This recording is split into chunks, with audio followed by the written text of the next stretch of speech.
हमने आपको बताया था कि वैर वेरिएबल्स की वैल्यूज चेंज हो सकती हैं, है ना? चलिए ट्राई करते हैं।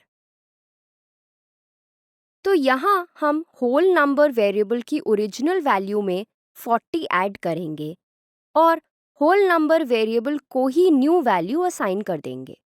अब इस प्रोग्राम को रन करके आउटपुट देखते हैं। यस, होल नंबर की नई वैल्यू अब प्रिंट हो गई है। चलिए अब बाकी वेरिएबल्स की वैल्यूज भी चेंज करते हैं।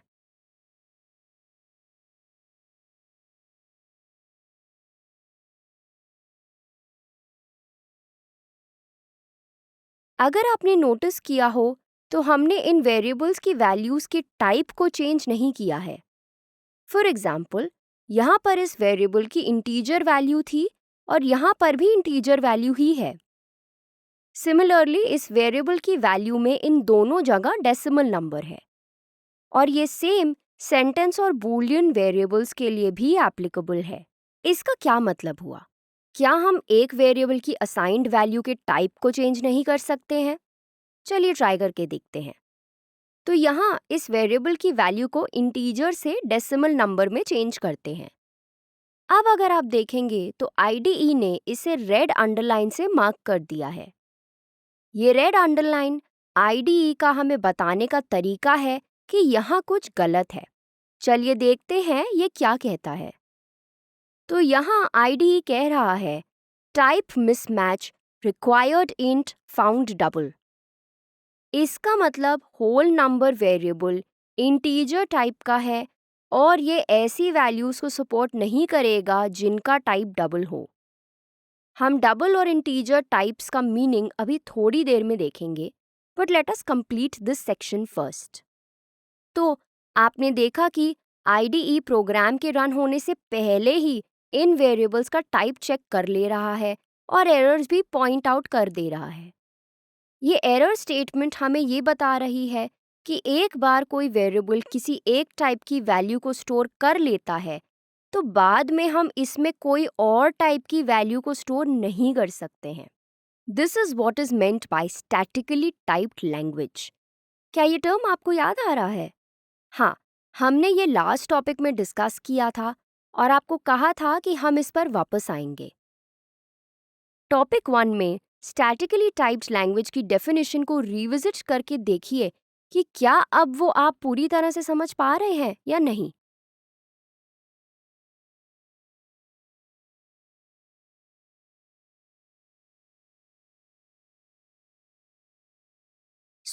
अब डबल और इंटीजर टाइप पर वापस चलते हैं। इन्हें डेटा टाइप्स कहते हैं। What are data types? जैसा कि नाम से ही पता चल रहा है, ये डेटा के टाइप को रेफर करता है। और अब तक आप समझ गए होंगे कि हर वेरिएबल का एक डेटा टाइप होता है। टेक्निकल टर्म्स में हम कह सकते हैं कि कंप्यूटर प्रोग्रामिंग में डेटा टाइप या टाइप डेटा का एक एट्रीब्यूट होता है जो कंपाइलर को बताता है कि प्रोग्रामर डेटा को कैसे यूज करना चाहता है। इसका मतलब है कि आप कॉटलिन कंपाइलर को बताते हैं कि आपने इस वेरिएबल को एक पर्टिकुलर टाइप में डिक्लेयर कर दिया है और आप इस वेरिएबल को इस टाइप की वैल्यूज को स्टोर करने के लिए ही यूज करेंगे। बट वेट, जब हम ये वेरिएबल्स डिक्लेयर कर रहे थे तो हमने तो कंपाइलर को ये नहीं बताया कि हम इन वेरिएबल्स को ऐसे यूज करना चाहते हैं। Then how did it know? ये कॉटलिन का मैजिक है और इसे टाइप इन्फरेंस कहते हैं और ये टर्म भी हमने पिछले टॉपिक में मेंशन की थी। चलिए देखते हैं टाइप इन्फरेंस क्या होता है। So let's look at this variable fractional number here. अब यहाँ जैसे ही इस वेरिएबल को हम डेसिमल नंबर से इनिशियलाइज करते हैं तो कंपाइलर ऑटोमेटिकली समझ जाता है कि हम इस वेरिएबल को एक डेसिमल नंबर स्टोर करने के लिए यूज करना चाहते हैं और इसीलिए ये वेरिएबल डेसिमल टाइप का है। कॉटलिन की इस प्रॉपर्टी को टाइप इन्फरेंस कहते हैं that let's us automatically understand कि एक वेरिएबल का डेटा टाइप क्या है। इसका मतलब है कि हमें कंपाइलर को एक्सप्लिसिटली ये बताने की ज़रूरत नहीं है कि हमें इस पर्टिकुलर वेरिएबल के लिए ये पर्टिकुलर डेटा टाइप चाहिए। कंपाइलर स्मार्टली ये खुद ही समझ लेता है। Super cool, right?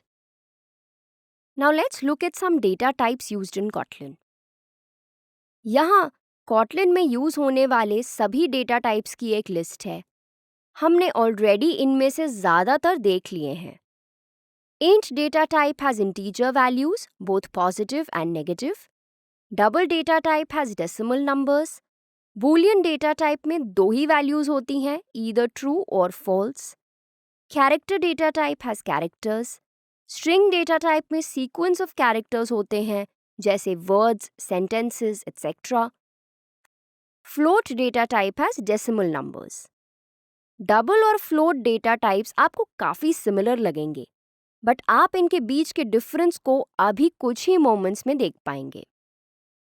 चलिए let's go back to the IDE जहां हमने वेरिएबल्स डिक्लेयर करे थे और उन वेरिएबल्स को अब उनके डेटा टाइप्स के अकॉर्डिंग आइडेंटिफाई करते हैं. These are variables with integer data types. These variables have double data type. These variables have Boolean data type. And these have string data type.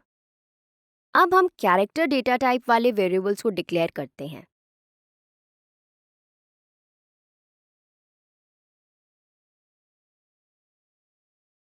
This is how we do it.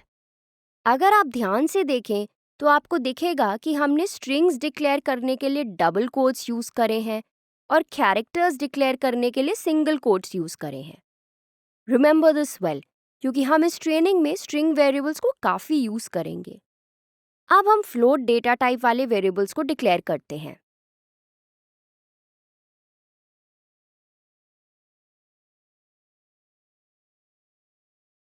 This is how we do it.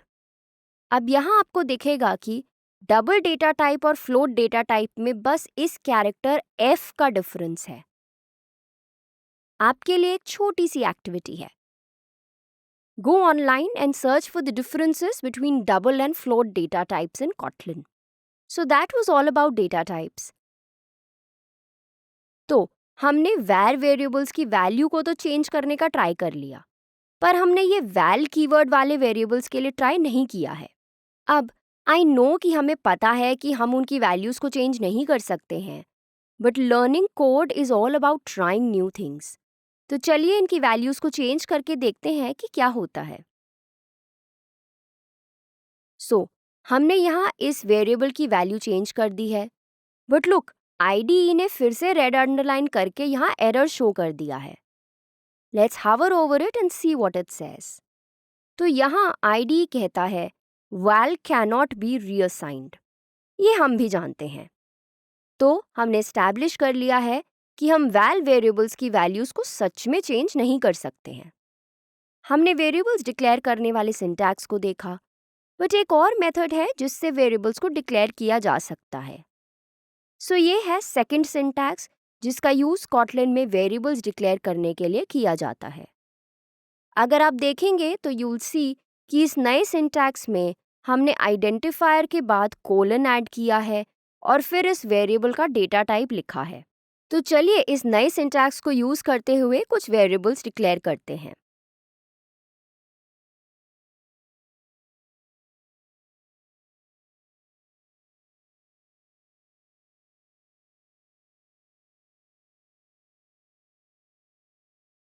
That's how we do it. But आप सोच रहे होंगे कि हमें variable का data type देने की क्या ज़रूरत है जब कंपाइलर इसे खुद ही डिटेक्ट कर सकता है. हाँ, यूर पार्शियली राइट. हमें करने की ज़रूरत नहीं है, बट समटाइम्स हम वेरिएबल को बिना इनिशियलाइज करे यूज़ करना चाहते हैं, that is without giving it an initial value. और इस केस में हमें कंपाइलर को वेरिएबल का डेटा टाइप बताने की ज़रूरत होती है. डोंट वरी, अगर आप अभी इससे रिलेट नहीं कर पा रहे हैं तो इट्स ओके. हम इस कॉन्सेप्ट को कोडिंग करते टाइम रिविजिट करेंगे. So that was all about variables. Click next whenever you are ready.